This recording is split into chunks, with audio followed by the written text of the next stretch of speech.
Ako! Ako si Carissa! Ako ang babaeng unggoy! Pagmasdan niyo ako! Pagmasdan niyo ako!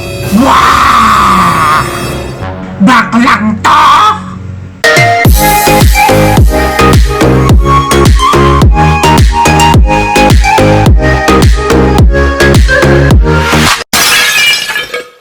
Wah! Okay, para may continuity lang. Hello, Fierces! And another Sunday, welcome back to Fierce Vlogs channel. So, today nga, yun nga, we're not gonna talk about that movie. By the way, kung curious kayo, that line was from Hiram na Mukha ni Nanette Madved. Check it out. Nakakaloka yung movie na yun. It's a classic of Nanette Madved and Christopher De Leon. Anyway, going back to our topic for today, we will be unboxing mga orders natin from Lazada, and we will start in 3, 2, 1.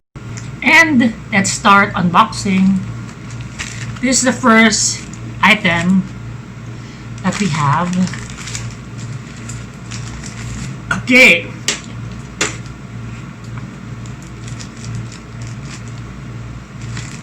Ba nakakatuwa mag-unbox? Kasi hindi mo na alam kung ano yung mga in-order mo. Tapos minsan na-realize mo, bakit ko in-order yun? Eh wala namang size yung product. Victim lang ako ng picture at video na mga marketing.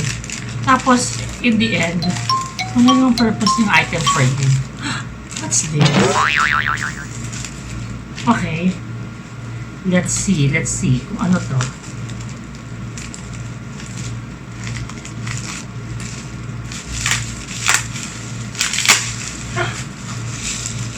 What is this?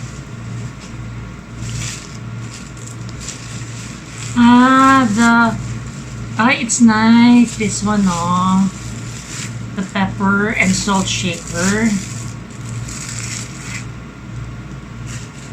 Wait, I'll show you.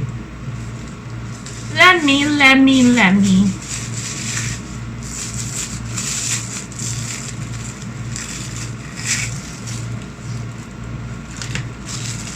Okay.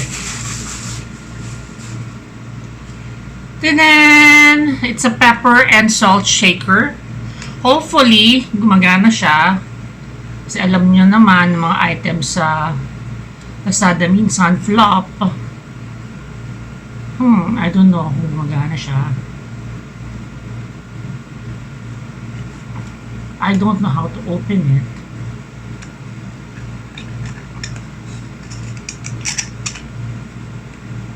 I'll figure it out later. But this is the first item that we bought. It's a pepper and salt shaker.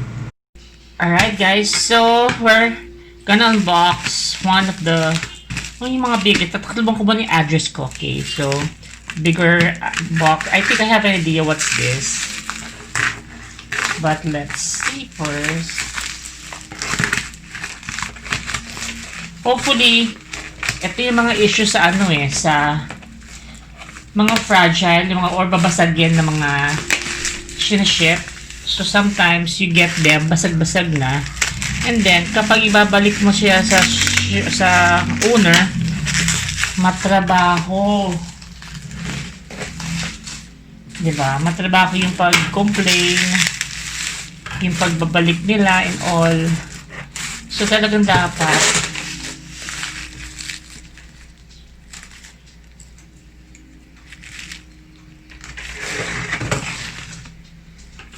okay.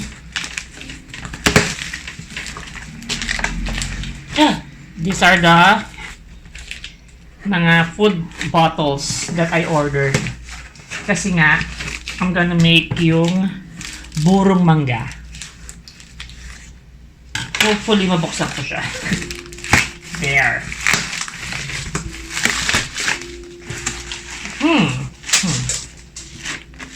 Again. There. This is one jar. It's nice. It closes naman properly. So far, wala pa ako nakikitang basag. Love it.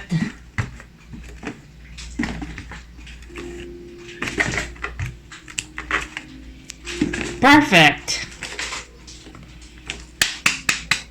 And then let's continue with another item here.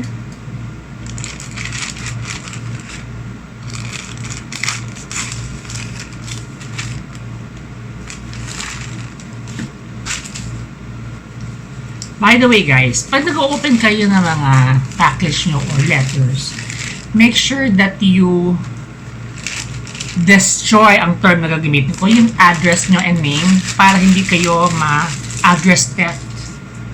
Okay?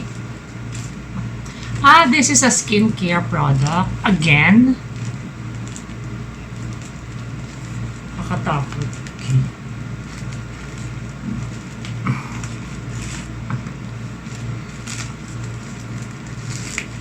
Okay, medyo challenging ang ating pagbubukas. I'll open it first and I'll be back. And we've opened it. It's the multifunctional cleaning instrument. So ito yung chuva-chuva sa sa skin. Yung I haven't tried it. I haven't used it. Obviously, kabubukas lang natin. So we will try this in the next day, coming days, and then we'll also feature how it is, kung bongga siya o flop at victim na naman tayo. Okay? So again, this is the multifunctional cleaning instrument. Right? Alright, and those are the things we have purchased online. Again, hindi na nga tayo nakakalabas, so talagang there's more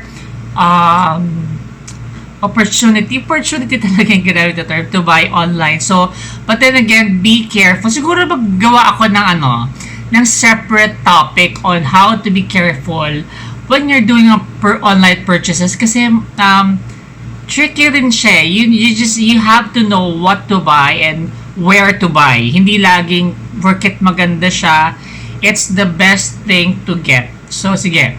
Para magandang topic yun. So, soon we'll have a separate vlog to discuss the tips on getting the best item online. Kasi nga, we tend to purchase more online than physically going to the store. Yun nga, kasi nga, naka-lockdown and there's a restriction. Okay, so those are the things. It's a rather short video. I just want to check in with you guys and how make sure everyone's okay. And then we will have another vlog next week. Let's see, kasi I'm getting some comments on room tour, so probably let's do that or something else. Let's see. I'll let you know. So, but for now, take care, be safe, and may the fears be with you. That's it. Bye-bye. In the restless dreams I walked alone,